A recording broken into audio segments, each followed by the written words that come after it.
Sa tanong naman kung sinong partikular na mambabatas ang responsable sa mga realignment o ang nakialam ng husto sa budget, ang sagot ni Remulla, Hindi namin alam. Ang alam na namin, specific siya pumunta sa all-terrain amphibious vehicles for Region 5. Ayun ang pinaka-glaring na nangyari. Yung 500 million additional intelligence fund, hindi namin alam. Dahil na lang sinabit ng GAA sa amin. So, we don't know kung sino naglagay. Napakaganda po actually ng pagtanggap at ng review nitong nakaraang pilot episode ng ating sukatan, the SMNI interview. At syempre alam naman natin na ang unang sumalang dyan ng talagang matatapang. Yung usually pag pilot episode, yung mga matatapang talaga ang unang sumasalang dyan. Kasama po si Dr. Montemayor doon sa mga unang sumalang dyan. At nasagot na rin niya yung mga ilang mga issues. Pero bitin Coach Oli, bitin yung mga manonood kasi nagandahan sila sa mga sagot ni Dr. Montemayor. Jay Guevara, napanood mo ba yung pilot episode? Kasi pilot episode si Coach Oli at saka si Master Juday. So sabik na sabik. At talaga namang yung mga tao ay sabi nga ay due to public insistent demand. Pero Kaya nandito maraming si Dr. Montemayor kasi marami pa silang gustong sagutin ni Dr. Montemayor. Ako na ba? Hindi kasi nung panahon na yun ay hindi ko masyadong natutukan. Pero alam nyo naman yung dahilan. Kaya ikaw muna, Coach. Ako, actually, marami akong gustong itanong kay ano bang tatawag ko sa iyo? Doc o attorney? Kasi pinakyaw na nitong mamang ito. Sabi ko, kahit isa, bigay mo na sa akin. Ano ba? Kasi doktor siya, abogado pa, no? Grabe. Attorney Doc. Ano? Attorney, doktor. Napakahirap nun, sabi nga nila. Attorney Pagka nag-doktor ka, 10 taon. Pag nag-abogasya ka, 10 taon din. 100 years old na ba kayo? Parang ang dami. Paano niyo po napagsabayan, attorney or doc, yung inyong pagdodoktor? Ano ba nauna? Ano ba yung pinakamalapit sa puso niyo and what made you decide na, hindi enough, gusto ko pa ng additional? Actually, talagang pinlano ko, hindi lang ang law at saka medicine, kundi pati economics. No? Actually, nag-PhD rin ako sa economics. Now, nung matapos ko na nung malapit na ako mag-graduate as a specialist, bilang cardiologist, nag-law na po ako sa gabi. No? Although nag-duty ako sa St. Luke's, kasi minsan, pag senior ka, every 3 days, no? Ang duty. So, nagkakaroon ako ng opportunity para mag-enroll. No? Nag-aral din ako sa UST. Yun nga lang po, sa una, hindi pa masyadong full load. No? Dahil sa dalawa yung inaaral ko at the same time. So, yun po, nauna sa akin ang pagiging doktor, specialista sa puso. Pagkatapos, nag-abogasya po ako. Grabe, no? Kanina nga, tinanong ko kung ano mas mahirap yung medicine o mag-law school. Opo, ano sagot ni Doc? Yung sa medicine daw, ako na sumagot papalit-palit kasi. Nagde-develop. Unlike sa batas, ayan yan. Kita mo yung batas natin ngayon, obsolete na nga, Opo, may mga konting amendments lang. Konti-konti lang, paunti-unti. But speaking of the batas, maganda yung itanong ka, attorney yan. Ano pong masasabi nyo sa mga kilalang sa gobyerno na lumalabag sa batas? Medyo katulad niyan, yung iba medyo talagang sinusuwag na nila yung batas. Katulad niya sa mga hearing, yung ganyan. May mga hearing na malayo na sa mga batas nila. Opo, talagang nilalabag na nila. Totoo po yan, right and left ang paglabag, lalo na sa area ng graft and corruption. Ang problem natin, actually marami tayong batas, na kaya lang, daring ang maraming, lalo na, may iba, congressmen, senators, talagang hayagan na talagang overt ang act nila sa paglabag. Kaya lang, ang problem natin yung justice system. Magpapile ka pa ng kaso, titingnan pa kung merong probable cause. Yan lang, doon pa lang sa level ng mga fiscal kasi o prosecutors, may corruption Tapos, pag nakalusot yan, kung for example, matino yung fiscal, magpapile pa ng motion for reconsideration yan. Doon, eventually, babasura tayo ng kaso laban sa mga opisyalis ng gobyerno. Pagkatapos, pag napunta sa judge, sa court, yan po ay makikita natin, meron din corruption dyan. No? Abogado rin ako, no? Kahit na may nakikinig ng mga justices na Supreme Court, it is an open secret na yung ating justice system flawed talaga. No? Tingnan nyo sa South Korea, no?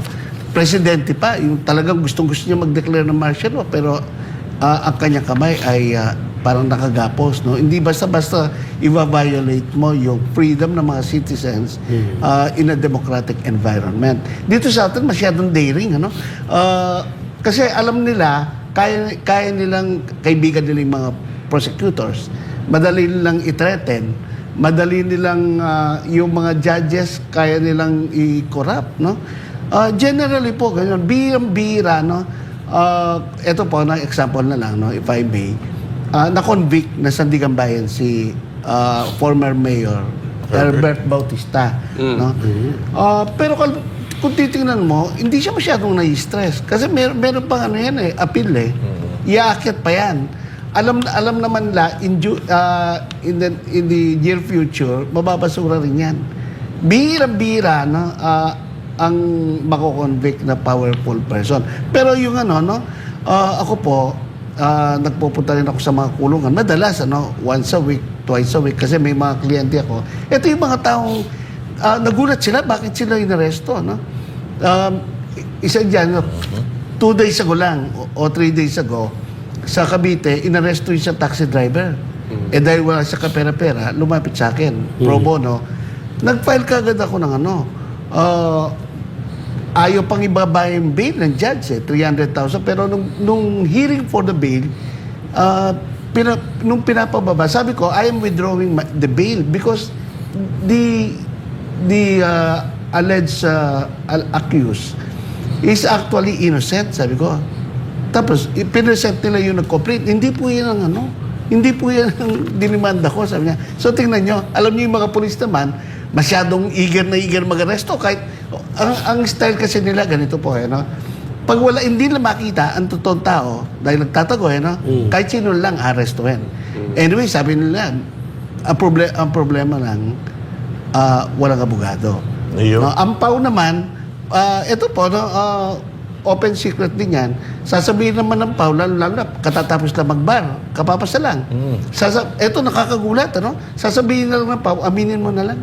Ingi na lang tayo ng reduction ng iyong sentensya.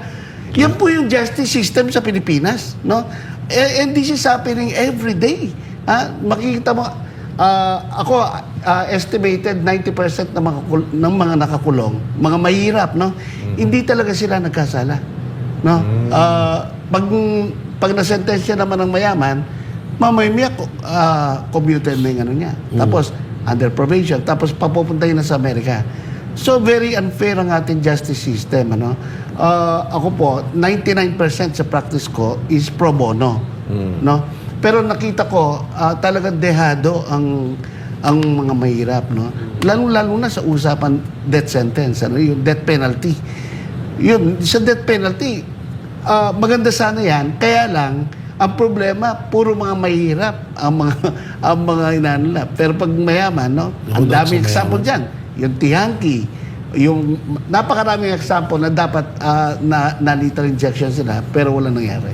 Napakaganda ng mga sagot ni Doc Montemayor, pero magbalita muna tayo para dire-diretso yung ating pagtatanong sa kanya patungkol dun sa mga issues na gusto nating malaman kung meron ba siyang plataforma tungkol doon. Nagsimula na nitong Sabado ang bagong programa ng SMNI para sa mga tumatakbong kandidato ngayong 2025 elections. Ang sukatan, the senatorial interviews. Karapat-dapat ka ba? Layon ng programa na makilati sa mga tumatakbong kandidato at mabigyan ng pagkakataon na mapakinggan ang kanilang plataforma. Hindi maitago ng unang batch ng mga tatakbo sa pagkasenador ang kanilang nararamdamang tuwa at pasasalamat dahil sa kanilang pagdalo sa naturang programa. Narito ang balita ni Carlo de la Peña. Mahalagang malaman ng bawat Pilipino ang layunin ng bawat kumakandidato sa posisyon ngayong papalapit na ang halalan sa Pilipinas. Kaya naman ngayong 2025 ay binuong muli ng Sunshine Media Network International ang programang susukat sa kakayanan ng mga nagnanais na maihalal ng taong bayan. At sa mga unang kandidatong kumasa sa hamon ng SMNI sa pilot episode ng programang Sukatan, The Senatorial Interview, Karapat Dapat Ka Ba? Ay isang malaking pagkakataon na maibahagi ang kanilang plataporma, pananaw sa mga mahahalagang isyu at mga mithiin para sa bansa. Bagamat hindi bahagi ng format ng programa ang hindi pagbibigay ng advanced questions, ay hindi pinalagpas ni One Rider Party's Representative Bonifacio Busita ang pagkakataon na sagutin ng direkta ang mga tanong base sa mga kasalukuyang issue na kinakaharap ng mga Pilipino. Maganda dahil si Sec Allen and Doc Joey, bagamat ang ating programa ay sukatan, hindi ko naman naramdaman na kami ay nagpapagalingan eh. No? Napakagaling, iba sila, very professionals. No? Para naman sa senatorial aspirant na si Dr. Jose Montemayor, patas ang naging trato ng SMNI sa kanila na kung matatandaan ay tumakbo rin siya sa pagkapangulo noong 2022 at una na rin kumasa sa hamon sa kanyang pagdalo sa SMNI presidential debates at the Deep Probe interviews. Nagpapasalamat po ako sa SMNI for this very comprehensive approach in asking us, not only comprehensive but fair approach in asking us what are the issues of the day and how are you going to solve the issues of the day. So, bilang isang kandidato po, no, huwag niyo po kalimutan, Dr. Attorney Joey Montemayor, nagpapasalamat sa SMNI for they have given us this very rare opportunity na hindi mo makikita sa ibang stasyon. Pero this is the best time for us to be interviewed. Why? Kasi nasa krisis po ang ating bansa. And this nation needs leaders, true leaders, hindi artista, hindi mga popular na mga politiko, para sa ganon, matulungan natin lahat tayo, ang ating bansa, sa kanyang programa, sa pagunlad. Malaki rin ang pasasalamat ni dating chairperson ng National Commission on Indigenous Peoples o NCIP na si Allen Capuyan sa pagkakataong ibinigay sa kanya na malaman ng mga Pilipino ang kanyang hangarin para sa bayan. Unang-una, nagpapasalamat ako dahil binigyan kami ng SMNI ng platform para marinig ang aming mga programa at pagkakataon na rin na makilala ang ibang mga kandidato. Para sa akin, kung kaming mga 60 plus na candidates ay talagang may mga ayos na programa, ay para sa akin napakasaya po na kinamdamin. Mapapanood tuwing Sabado at Linggo mula alas 7 hanggang alas 9 ng gabi ang Sukatan, The Senatorial Interviews, Karapat Dapat Ka Ba? Kasama ang mga banateros bilang mga host dito lamang sa SMNI. Kaya para sa mga wala pang napipiling kandidato na ihahalal sa Mayo, abangan ang mga susunod na episode ng Sukatan. Para sa Diyos at sa Pilipinas kong mahal, Carlo de la Peña, SMNI News. At mga partner, dahil napakaganda nga ng ating pilot episode, ay marami pong mga senatoriables na po ang nagparamdam at sumagot na po sa ating mga paanyaya na sila po ay sumalang din sa ating sukatan every weekend at gaganapin po yan hanggang sa I think hanggang February yan, Coach Oli, kasi kailan ba ang start ng February, di ba? So, magtutuloy-tuloy po yan. Depende po kung sino po yung mga sasagot sa ating mga paanyaya. At napakaganda, bago tayo magpasok ng balita kanina, napakaganda nung tinuran ni Dr. Montemayor patungkol doon sa mga nasa kulungan na 90% mga walang sala at mga may hirap. Kasi if I may recall, mga partners, si Pastor Apollo Kibuloy po ay nasa kulungan ngayon hindi ba? At isa rin yan doon sa kanyang sinabi. Totoo itong sinasabi ni Sir na ang injustice po dito talaga sa Pilipinas napakalayo ng gap. Kasi yung yung ikaw ay mayaman, nakaka-avail ka ng mga magagaling na mga abogado. Kapag ikaw naman ay mahirap, ikaw ay nililitis pa lang, ni hindi ka makalabas, mayroon kang piyansa, ni hindi mo mabayaran para sana makalabas ka habang ang iyong kaso ay nililitis. At nakita nga rin po ito ng ating butihing pastor, Pastor Apollo Kibuloy. But gusto ko lang pong malaman, sir, since yan po yung inyong nakita dahil sa pagpapractice ninyo ng inyong pagiging abogado, ano po kaya ang makikita ninyo at pwede ninyong ipasang batas para magkaroon po tayo ng pagbabago dito sa part na ito ng problema ng lipunan natin? Okay, maganda po actually hindi tayo nagkukulang sa batas pero ang problem natin sa implementation unang-una yung ating police yung ating mga yung ating kapulisyan ay corrupt din kung sino-sino lang pinipick up pag policeman yan, NBI, mga investigators, ang tagal, ang tagal bago mahuli, minsan hinuhuli nila yung maling tao, kinu-question ko kagad, minsan walang middle name, ang naka-specify doon sa information. So makikita natin dito, ang corruption ang pumapatay sa ating investigation at saka yung the whole justice system. Pangalawa, masyado tayong makupad, masyado tayong makupad. Alam naman, Sabado na kunyari kinumagahan, hindi pa aaksyonan sa Biyernes. Nakabinbin pa ang for example, motion to reduce bail, ang bail na recommended i-issue ng Biyernes ng hapon. So wala na talaga pagkakataon para makalabas sa isang tao. Sinasadya pa, no? Opo, alam mo, totoo po yan. Dati, parang hindi ako maniwala. Pero na-prove talaga na ipipikapin yung maling tao. At eto pa, tuloy-tuloy pa. Gusto pa ng judge na magtuloy-tuloy pa ang demandahan. Kaya kung walang abogado, at saka kung ang abogado hindi siya sanay sa criminal justice system natin, hindi rin niya mapapalabas.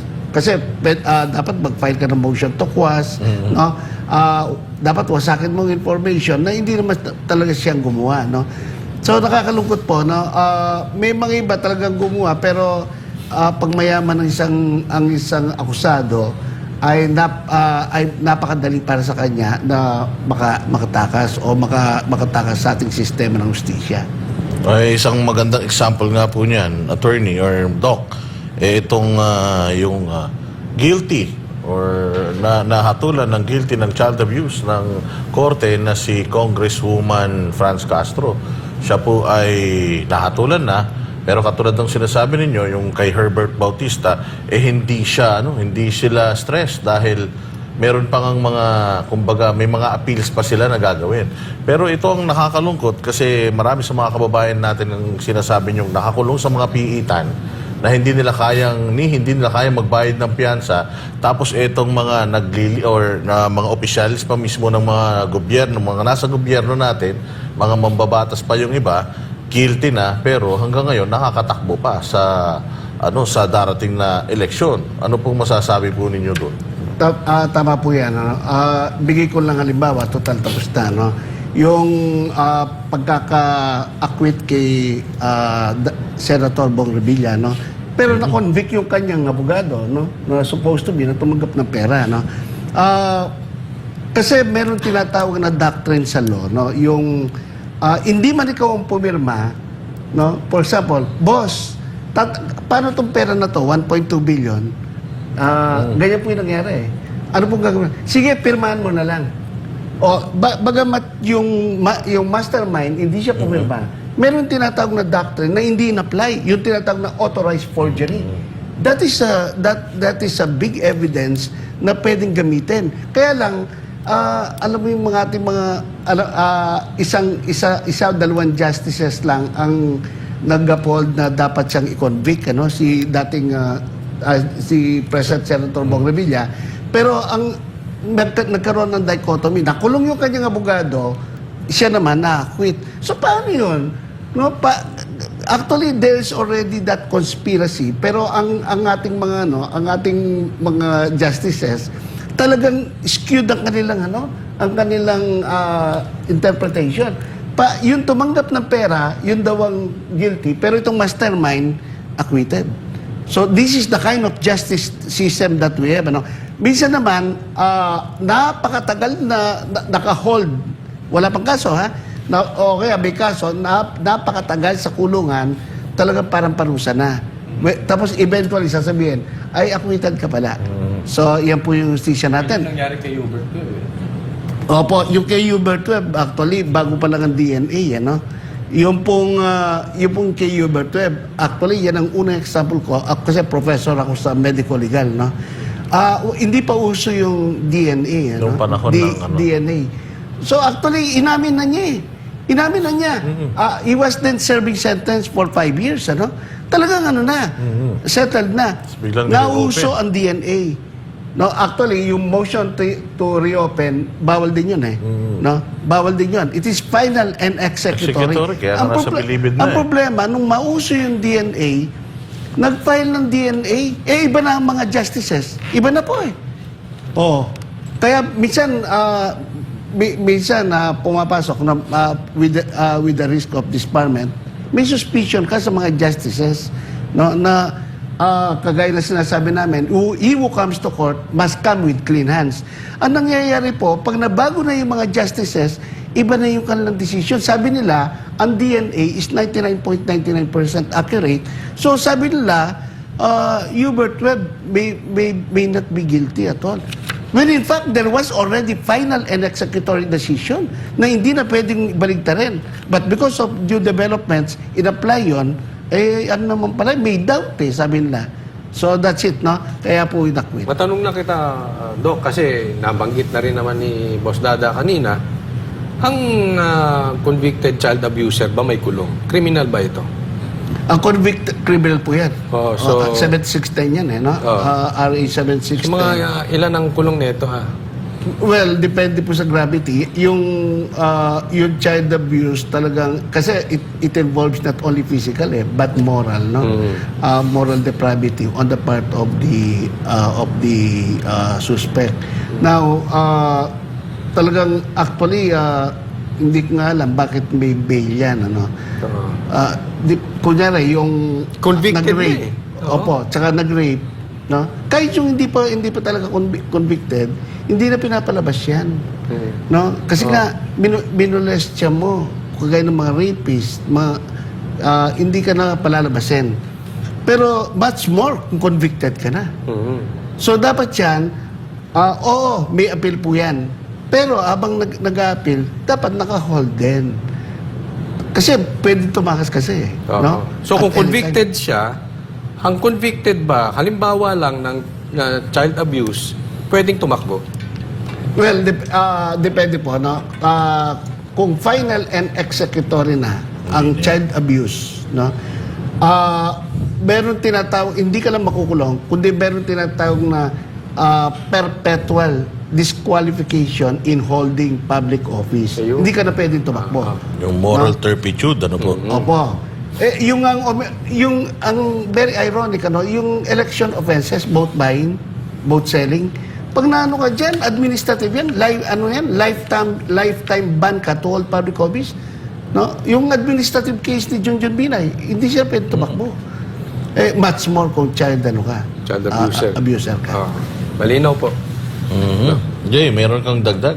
So nabanggit niya kanina yung nabanggit ni Doc Attorney yung kanina na about sa vote buying.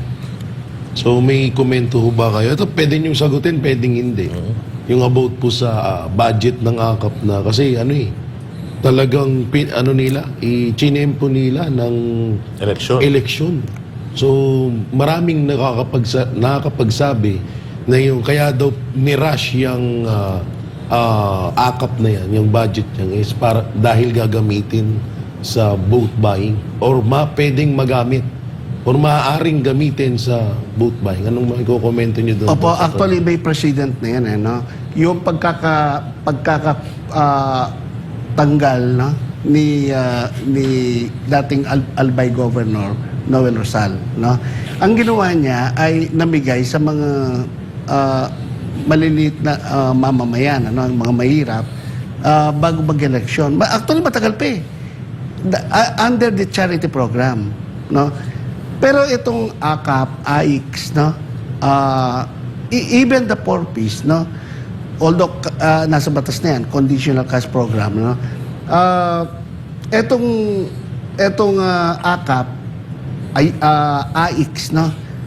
Sa mga kapos ang kita program, ito po malinaw na vote buying yan. No? Kasi ito pa yan, no? Mautak talaga yung mga nag-isip niyan. Dati, ang vote buying, gagamitin ang sarili ng pera ng mga politiko. Lalo mga dynasties, ano? Ngayon iba na. Ngayon, gagamitin nila ang pera ng gobyerno para sa sarili ng ano. Napakalinaw po niyan. It is an explicit vote buying. Sinasabi lang na mahirap. Bakit di nyo ibigay ngayon? Ibigay na ngayon. Tsaka wag sasali ang mga politiko sa pagdidistribute. Tsaka walang tatak dapat. Yan po. No? Pero tanggalin na yung pangalang AKAP.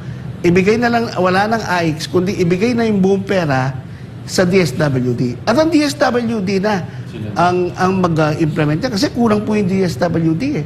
Actually, binawasan din eh. No? Hindi lang ang DepEd, hindi lang ang PNP, military, maraming pang binawasan na para lang sa 26 billion yung ayuda program nila. At ito pa yan, no? Nakakalungkot, ano? Although kaibigan ko yung iba dyan, ano? Even the COMELEC, no? Condone, no? Nagulat nga ako bakit kinondone nila na ialaw eh, no? So, meaning, they are all complicit with this kind of, actually, betrayal of public trust yan eh. No? Talagang yung, paano yung mga mahirap na hindi nabibigyan? Kasi hindi mo mabibigyan ng buong Pilipinas yan. Yes. Ang buong Pilipinas is 90% poor. Ang poverty index natin, napakataas na natin. So, ang ayuda program, AKAP, AIX, no? Eto pa, kasama pa yung mga politiko sa pagbibigay. Eto pa po yung masama dyan. Paano yung mga natira? Yan po. Kasi maraming questions na pumapasok sa ating kaisipan sa mga bagay na ganyan, na source ng graft and corruption. Ito, Doc, ano to, Boss Dada, Coach Oli, may dugtong ko lang konti. Kasi malapit din to sa malapit din to kay Doc, syempre, health. So, anong may kukomento nyo dun sa zero budget ng PhilHealth ngayon? Naisa yan sa mga kasi katulad niyan, di ba, kayo po ay doktor din ng government, di ba? So, yung mga pasyente, kadalasan dyan lumalapit talaga, dyan umaasa. So, anong may kukomento nyo at zero budget to ngayon ng ating... Well, lahat ng health sectors, lahat ng organizations, Philippine Medical Association, lahat po ng mga organizations ay nagpo-protesta dyan, no? Tingnan nyo, bawat isa sa atin ay may 1,700 sa konsulta program pa lang, konsulta package. Sabihin natin 100 million na lang. That is 170 billion. Kulang na kulang ang pera ng check up pa lang yan, Wala pa talaga yung actual confinement. So, yung sinasabi nilang excess fund na 500 billion, kulang po yan eh. Kasi you are talking of an insurance program. No? Insurance program po yan. In cases of contingencies, emergencies. No, kaya gagagaling ko lang sa heart center, merong pasyente na heart attack, makikita mo, wala ng bed, nakaupo na lang. Bilhin mo, heart attack, nakaupo. Nakaupo. Babagsak ang blood pressure yan at mamamatay. So, makikita natin dito, hindi alam ng gobyerno natin ang priorities. Pagkatapos, ibibigay yung pera, 89.9 billion, na kinuha sa PhilHealth, at ilalagay sa public works, na alam naman natin, number one source of corruption. Kagagawa lang ng daan, bubungkalin na naman. No? So, makikita natin, hindi na yung abnormal yung priorities, kundi it is crazy. Talagang, minsan, nag-check up kami sa mental hospital, parang mas matino pa eh. Kasi yung mga nasa mental hospital, yung mga medyo baliw, pag tinanong mo, seemingly normal talaga. Only pag tinas mo yung judgment nila, ang insight nila, yung plan nila, doon nagkakaproblema. Pero ang nakakalungkot sa ating mga public government officials, simpleng problema, health, social welfare, hindi na ma-address.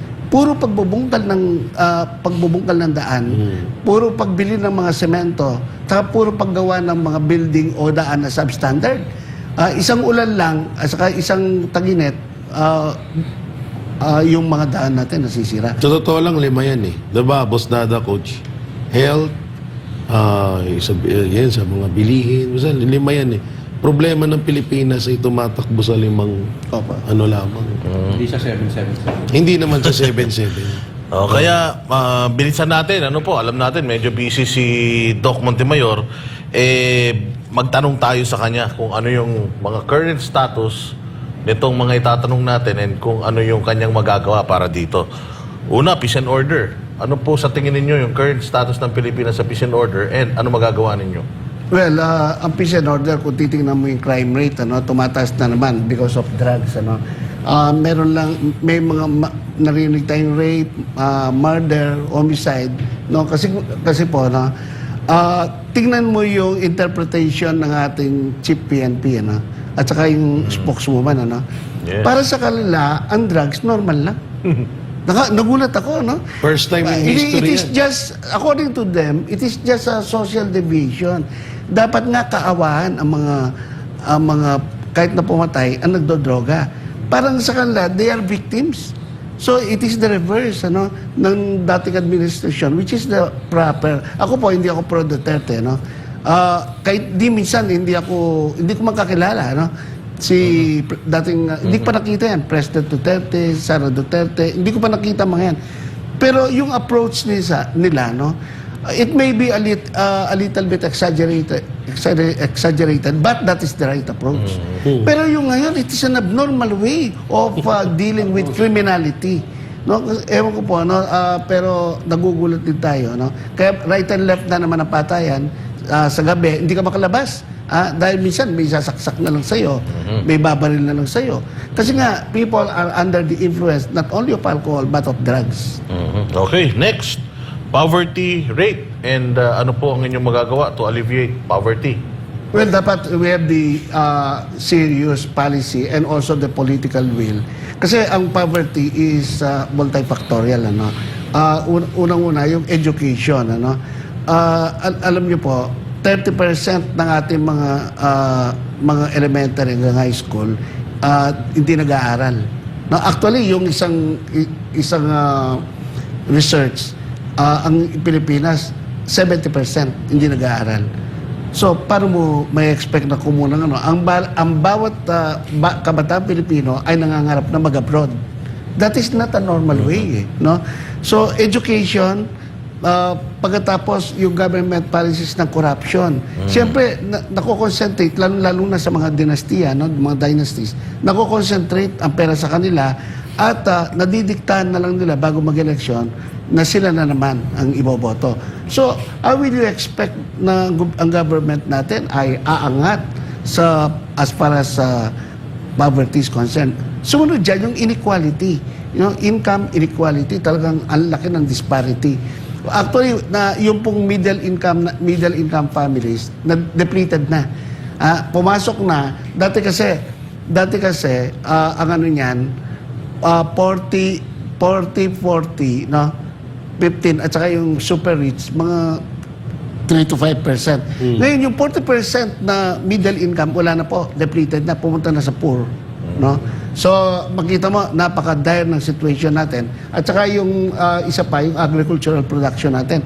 Totoo po yung sinabi ng isang expert, sabi niya, ang Pilipinas is no longer an agricultural country kasi we are import-directed. We are influenced by so much importation. Lahat ng pagkain natin, karamihan ini-import na. Ito pa yung masama, rampant ng food smuggling. So, multifactorial approach po yung poverty. Hindi ka pwedeng mag-pinpoint na isang bagay na yun lang. So, actually, it's a confluence of many factors that can contribute to poverty. Health, kasi ang very sick na individual, yan ay dulot ng poverty.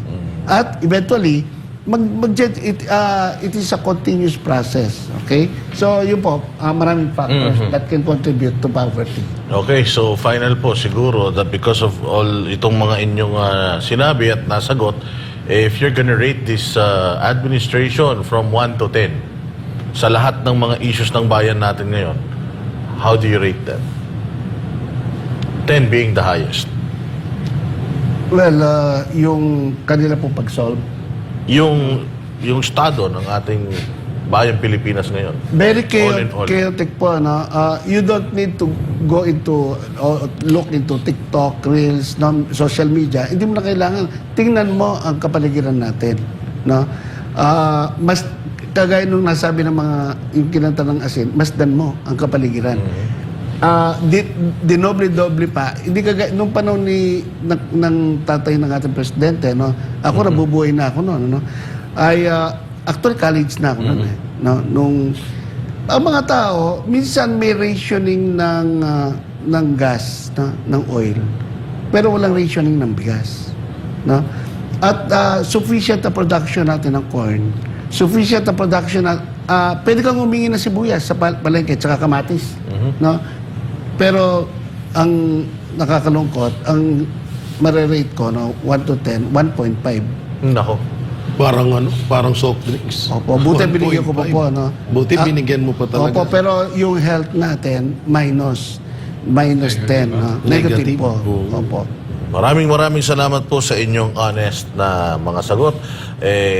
Hingan ko na lang po kayo ng final message para sa mga manonood. Mga minamahal kong kababayan, no? At meron tayong kapangyarihan sa pamamagitan ng pagboto. Huwag niyong ibenta, no? Ang inyong boto. At yan ay kapangyarihan nyo. Bawat isa sa atin ay magtulungan para pagandahin naman natin ang ating outlook. Kasi ang ating mga anak, ang ating mga apo ay nakataya dito ang kanilang kinabukasan. Yung pong maling pagboto ay magdudulot na naman ng ganitong sitwasyon natin ngayon. No? Kaya po, with God's help, no, sa tulong ng Panginoon, ay magsama-sama tayo yung bumoto ng tama. Yan lang po, Dr. Attorney Joey Montemayor. Ayan, maraming salamat po, Dr. Jose Montemayor, senatorial aspirant. Nitong Martes, nagkaroon ng pulong sa Malacanang kung saan kasama rito ang pamunuan ng Department of the Interior and Local Government at napag-usapan ang tungkol sa budget ng ahensya para sa taong ito. Sa press briefing sa Malacanang, sinabi ni DILG Secretary John Vic Rimulya na maraming nakitang mga pagkakaiba o pagbabago mula roon sa National Expenditure Program at sa inaprobahang 2025 General Appropriations Act. Ibinahagi ng kalihim na kabilang sa mga prioridad na programa nila ang Integrated National 911 System at ang pagpapabuti ng kapasidad ng Bureau of Fire Protection at ng Philippine National Police. Subalit sa GAA, tinanggal ng Kongreso ang PNP-IT program sa Enhancement of National Police Clearance System o yung ginagamit sa online application payment para sa police clearance. Mula sa 619 na milyong piso ay ginawang 232 milyong piso na lang. Sa madaling sabi, binawasan nila ito ng 386 na milyong piso. Pangalawa, ang establishment of Safe Campus Security System. Mula 472 milyong piso ay ginawa na lang 161 milyong piso. Ibig sabihin, binawasan ito ng 311 milyong piso. Ang PNP Drug-Related Data Integration and Generation System mula 553 milyong piso ay ginawa nilang 176 na milyong piso o kabawasan ng 357 milyong piso. Sa kabuuan, papalo sa mahigit 1 bilyong piso ang tinapyas sa mga prioridad na proyekto at programa ng DILG. Inilahad ng kalihim na nakita sa GAA na nilipat ng mga mambabatas ang halos 1 bilyong piso para sa amphibious rescue vehicles sa Region 5. Ang kalahating bilyong piso naman ay idinagdag sa Intelligence Fund ng PNP kaya naging 1.3 bilyong piso na ito. Kaugnay nito, ipinag-utos daw ng Pangulo sa Budget Secretary na ibalik ang pondo ng PNP-IT program at tatanggalin ang idinagdag na 500 milyong piso na Intelligence Fund na nilagay sa GAA at ibalik sa orihinal na budget na 820 milyong piso. So, return to original budget ng 820 million yata ang nasa INP, nasa PNP. Naging 1.3 billion, ibabalik na naman sa dati siya. Yung savings na yun ay ilalagay natin sa launching ng and bidding out process ng Integrated 911 System para sa buong Pilipinas. So from Intelligence Fund to 911 ang gagawin natin doon. Una nang nagpahayag ng hinaing ang iba pang pinuno ng mga ahensya ng gobyerno tungkol sa mga nakaltas sa kanilang budget ngayong taon. Para sa Diyos at sa Pilipinas kong mahal, Cresceline Catarong, SMNI News. Ayun na nga, mga bossing, ito talaga yung pinaka nakakalungkot na issue na kinakaharap ng bayan natin ngayon, itong GAA. Well, again, na-explain naman natin yesterday, klarong-klaro na in-explain ni Banat Bay kagabi, itong yung kaibahan ng GAA and yung BICAM report. At alam natin, at sinabi nga doon ni PRD, pinakita niya yung mga discrepancies. At ito na, lumalabas na isa-isa. Sabi ni DILG Secretary, merong mga realignment sa kanilang mga budget na nagulat na lang sila. Alam naman natin na bago itong, bago ma-approve yung budget na itong mga ng DILG, ng Department of Justice, and so on and so forth, hinihiring yan Kumbaga parang thesis yan na dinidefend mo. Ito kailangan namin. Kumbaga kailangan mong patunayan na itong pera na to talagang ma-utilize mo. At kung itong pera na ito hindi mo na-utilize, meron kang kumbaga mamamarkahan ka, markdown yon para sa ahensya ninyo at sa susunod na budget deliberation, pwedeng hindi nyo na makuha yung hinihingi ninyong budget dahil nga hindi kayo magaling mag-spend or hindi nyo, kumbaga hindi nyo na-disburse ng maayos yung budget. Ito yung sinasabi ni VP Sara, mga partner. Sabi ni VP Sara, naghihiring tayo, meron tayong deliberation, para saan pa? Pagdating naman dyan sa BICAM, kayo rin naman ang nasusunod. Katulad nito, patunay, sinasabi ni DILG Secretary na